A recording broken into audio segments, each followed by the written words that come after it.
Lunch বক্সে যেদিন রুটি কিংবা পরোটা দিতে হয় সেদিন কী যে শুকনো শুকনো সবজি তার সাথে দেব সেটা নিয়ে কিন্তু বেশ একটা চিন্তা থাকে। বেশি ঝোল ঝোল সবজিও দেওয়া যায় না, পাছে যদি ঝোলটা গড়িয়ে পড়ে যায় অথবা লিক করে তাহলে খুব মুশকিল। সেই জন্য একটু শুকনো শুকনো সবজি হলেই ভালো হয়। আর সেই কারণেই আজকে বানাচ্ছি একদম শুকনো শুকনো করে বিনস আলুর একটা তরকারি। রুটি পরোটা তো বটেই, ভাত ডালের সাথেও এই সবজিটা কিন্তু খেতে বেশ লাগে। এর জন্য প্রথমেই আমি নিয়ে নিয়েছি 250 গ্রাম ফ্রেঞ্চ বিন। বিনসগুলোকে খুব ভালো করে ধুয়ে বিনসগুলোর দুদিকটা আমি আগে থেকেই কেটে রেখেছিলাম। এবার এগুলোকে ছোট ছোট টুকরো করে কেটে নিচ্ছি। ওই মোটামুটি 1 ইঞ্চি সাইজের ছোট ছোট টুকরো করে কাটছি। সাথে নিয়েছি 4-5টা মিডিয়াম সাইজের আলুগুলোকেও আমি ছোট ছোট ডাইস করে কেটে নিচ্ছি। তবে আলুগুলো আবার খুব ছোট করে কাটার কোনো দরকার নেই, তাতে আলুগুলো গলে যাবে আর বিনগুলো গোটা গোটা থেকে যাবে। আলুগুলোকে ওই 1 ইঞ্চি থেকে একটু সামান্য ছোট কিউব করে কেটে নিলেই হবে। বিনস আর আলুগুলোকে কেটে নিয়ে সরিয়ে রাখছি একটা পাশে। এবারে বাকি জিনিসগুলো আমি কেটে নিয়েছি একদম ছোট সাইজের 2টো টমেটো আর মিডিয়াম সাইজের একটা পেঁয়াজ আর টমেটোটাকে আমি স্লাইস করে কেটে নিচ্ছি। আর নিয়েছি একটা 1 ইঞ্চি সাইজের আদাটাকে আমি এমনি গ্রেটারে গ্রেট করে নেব। আদাটা বাটাও দেওয়া যেত, তবে গ্রেটারে গ্রেট করে দিলে পরে বেশ ভালো লাগে। পেঁয়াজটা কাটা হয়ে গেছে, এবার টমেটোটাও আমি একইভাবে পাতলা পাতলা স্লাইস করে কেটে নিচ্ছি। টমেটোটা অপশনাল, তবে টমেটোটা দিলে একটু টকটক ভাব হয় তো সেই জন্য খেতে বেশ ভালো লাগে।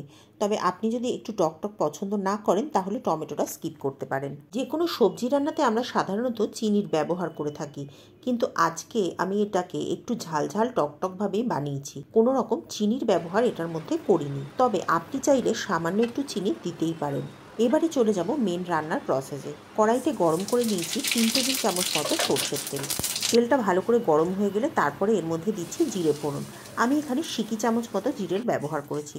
এরই সাথে দিচ্ছি কিছুটা হিং, 1 চিমটি হিং দিলেই যথেষ্ট। হিং আর জিরেটা বেশ ভালো করে ভেজে নিয়ে তারপর এর মধ্যে দিয়ে দিচ্ছি কেটে রাখা পেঁয়াজগুলোকে দিয়ে বেশ ভালো করে নাড়াচাড়া করে মিনিট খানেক একটু পেঁয়াজগুলোকে ভেজে নিচ্ছি। মিনিট খানেক পেঁয়াজগুলো ভাজা হয়ে গেলে তারপর এর মধ্যে দিয়ে দেবো কেটে রাখা আলুগুলো দিয়ে পেঁয়াজের সাথে খুব ভালো করে চড়া আঁচে ভেজে নিচ্ছি। আলু সিদ্ধ হতে যেহেতু একটু বেশি সময় লাগে, আর আলুগুলোকে আমি যেহেতু একটু বড় বড় করে কেটেছি সেই জন্য আলুগুলোকে আগে দিয়ে একটু ভেজে নিয়ে তারপরে বিনসগুলো আমি যোগ করব। আলুগুলোকে দিয়ে একটু নাড়াচাড়া করে তারপরে 5 মিনিটের জন্য চাপা দিয়ে দিচ্ছি। 5 মিনিট চাপা দিয়ে রাখলে দেখবেন আলুটা বেশ অনেকটা নরম হয়ে আসবে। এই মোটামুটি 50% মতো নরম হয়ে আসলে তারপরে এর মধ্যে দিয়ে দেবো আগে থেকে কেটে রাখা বিনসগুলো দিয়ে 1 মিনিট আলুর সাথে নাড়াচাড়া করে নিয়ে তারপর এর মধ্যে দিয়ে দেবো স্বাদ মতো নুন আর সামান্য একটু হলুদ আর নুনটা দিয়ে খুব ভালো করে মিশিয়ে নিয়ে আবারও মিনিট খানেক ভেজে নেওয়ার পর তারপর এর মধ্যে দিয়ে দেবো গ্রেট করে রাখা আদা আর টমেটো কুচিগুলো। আদাটা কিন্তু আমি আগে থেকে দিইনি, আদাটা একটু পরেই দিচ্ছি। এইভাবে পরে আদাটা দিলে পরে সবজির মধ্যে আদার বেশ সুন্দর একটা গন্ধ হয়, আর এই গন্ধটা আমার খুব ভালো লাগে। সেই জন্য আমি এইভাবেই আদাটা পরে দিয়ে থাকি সাধারণত যখনই আমি এরকম শুকনো শুকনো সবজি বানাই। আদা টমেটোটা দিয়ে মিনিট খানেক নাড়াচাড়া করে নিয়ে আবারও চাপা দিয়ে দেবো 5 মিনিটের জন্য।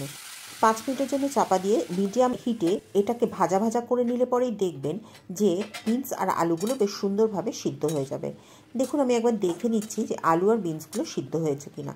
দেখুন আলু আর বিনসটা বেশ ভালোভাবে সিদ্ধ হয়ে গেছে। এবার এর মধ্যে দিয়ে দেবো কিছু গুঁড়ো মশলা।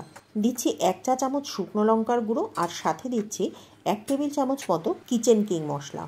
এইরকম শুকনো সবজিতে কিচেন কিং মশলার ফ্লেভারটা কিন্তু খুব ভালো লাগে, আর কিচেন কিং মশলা দিলে এর টেস্টটাও হয়ে যায় অসাধারণ। যেহেতু আমি পেঁয়াজ দিয়ে ভেজেছি সেই জন্য আমি কিচেন কিং মশলাটা ব্যবহার করছি।